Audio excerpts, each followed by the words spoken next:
be overwhelmed. I think that's part of what the alt-right does.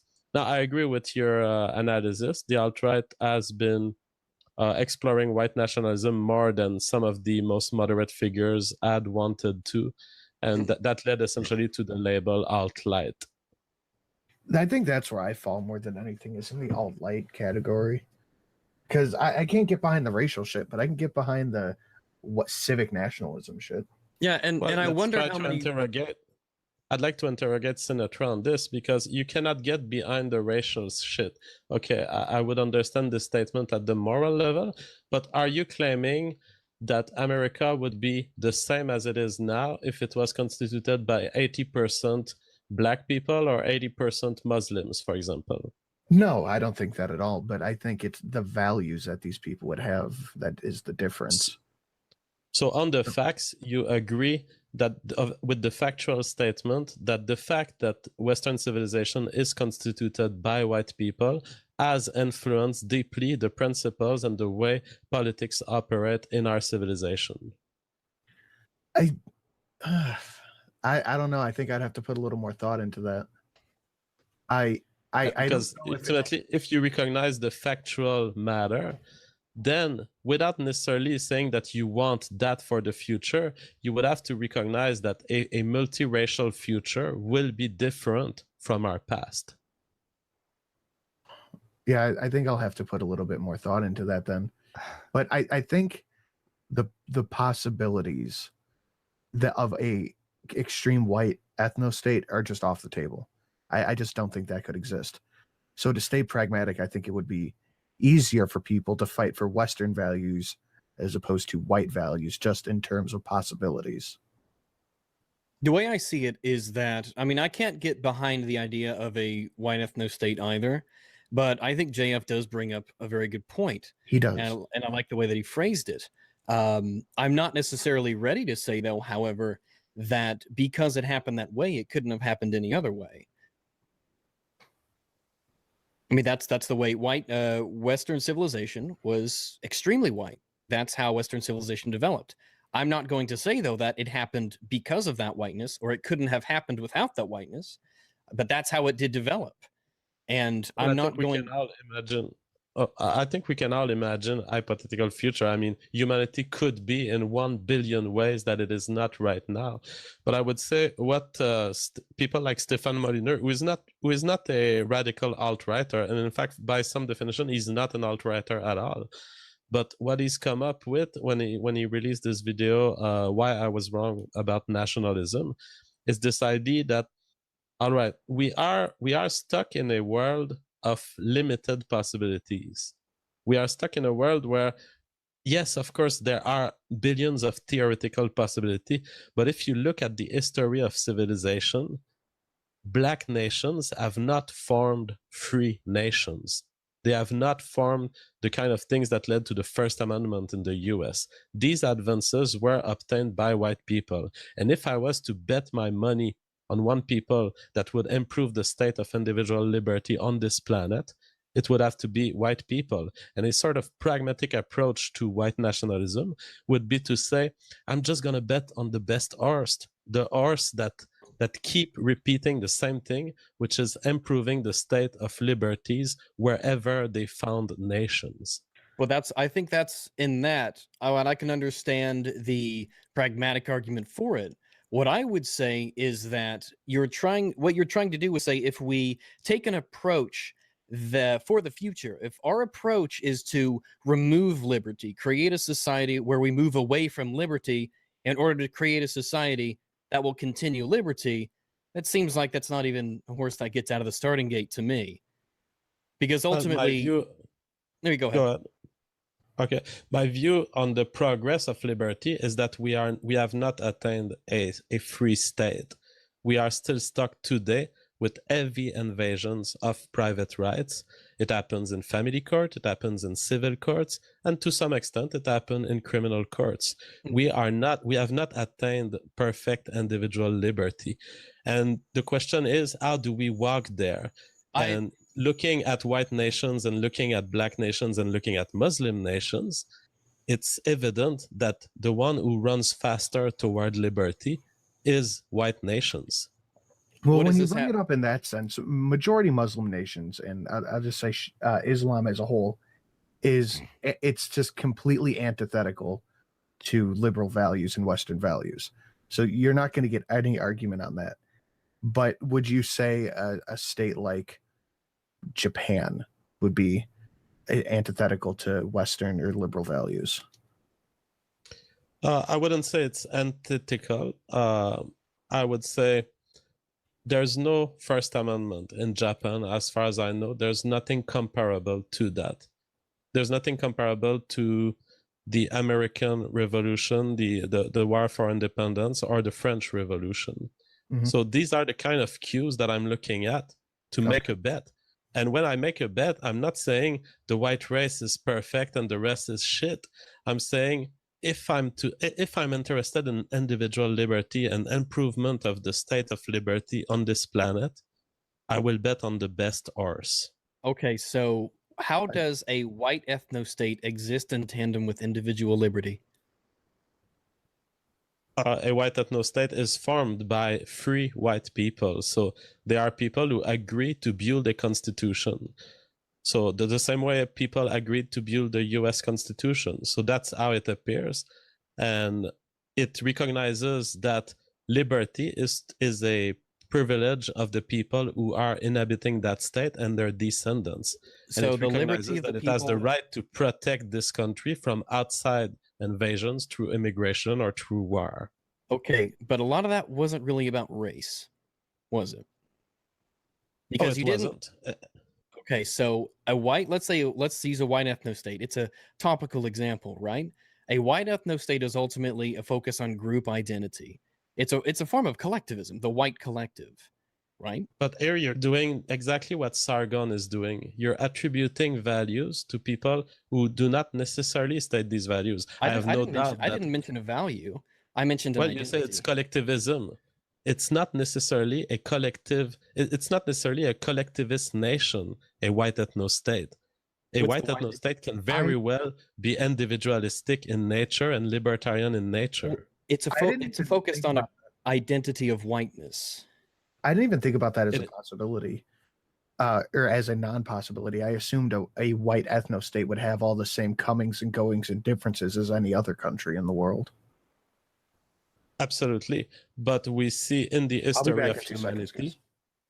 we see in the history of humanity that yes, there are fights within nations. That happens everywhere.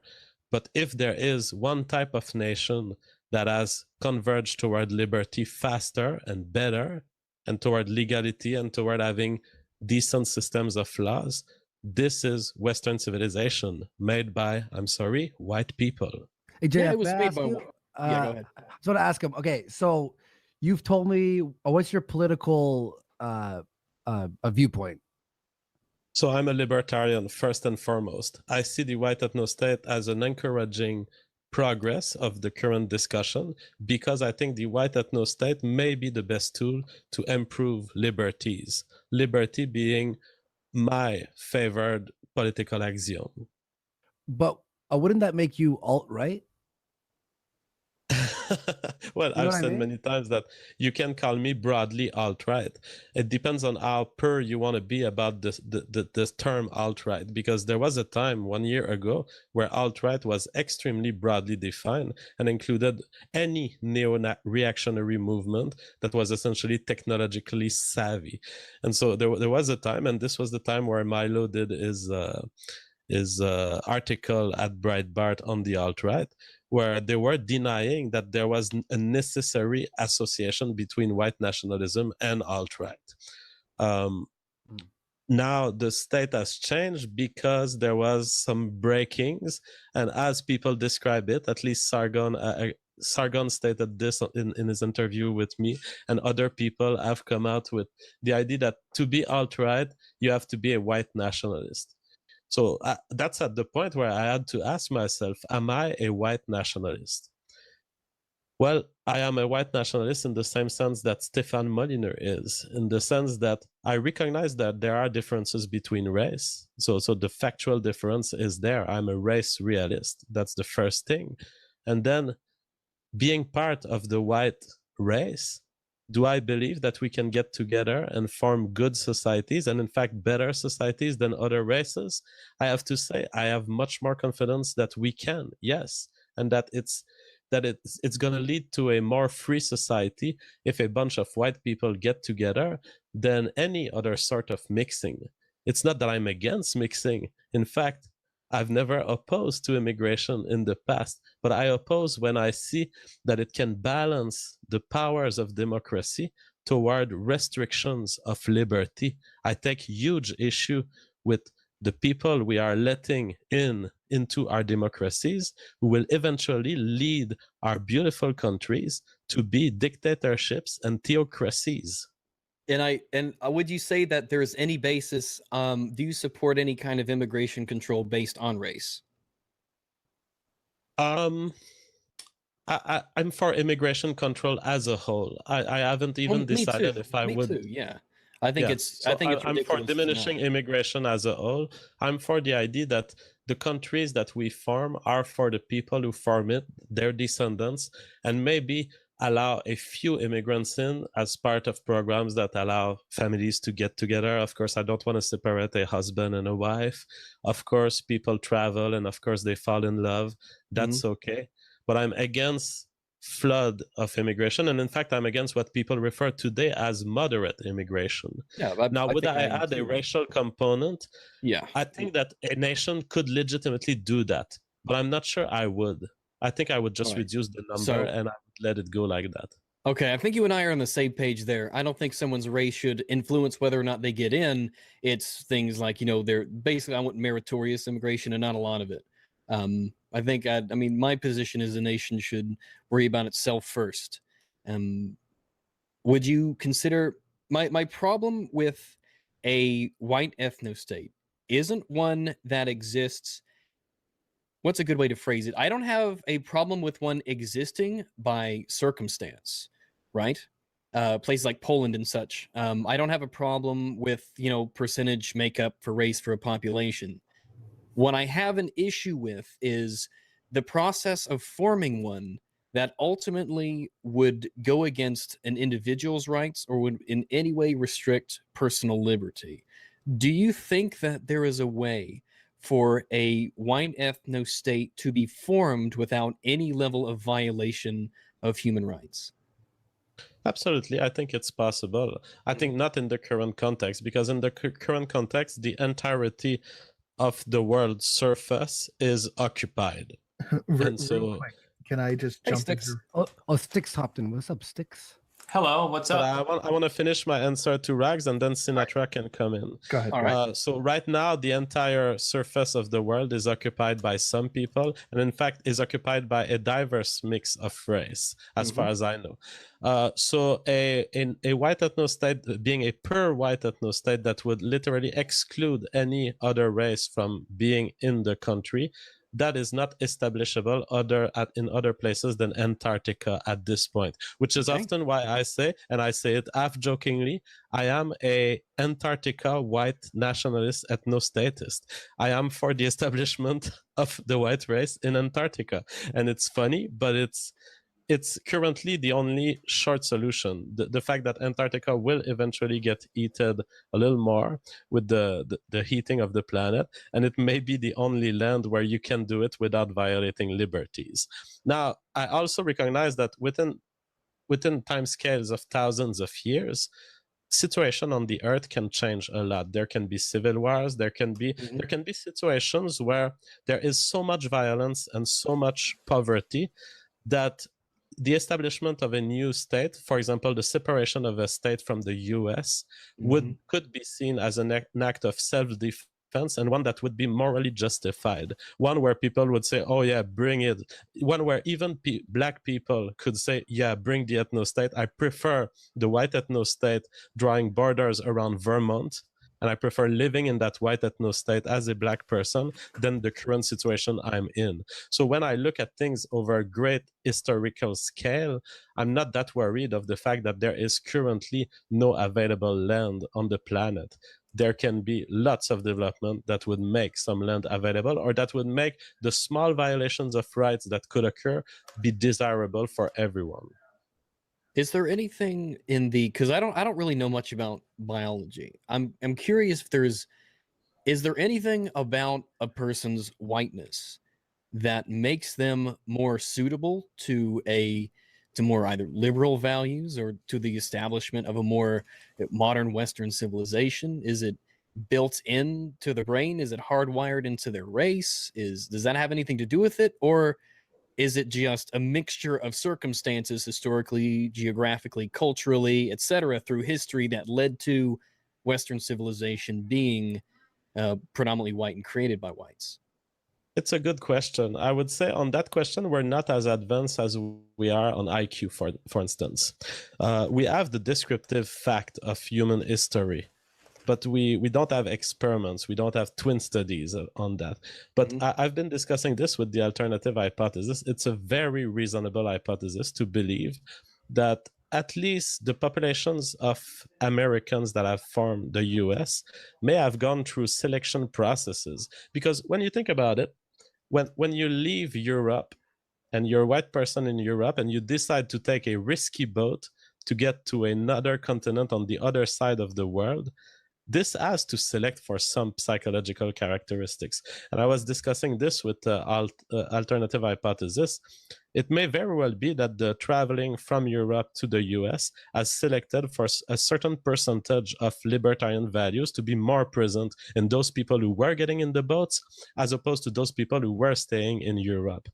And I even have a sub-explanations for Canada's leftist socialism, which is that Canada was then formed by a bunch of Americans who were living in the territory that is currently called the US, and they moved north when the US claimed its independence. So these are people who saw the war for the US to become its own country, and they said, no, I want no part of it. I prefer the king and the queen.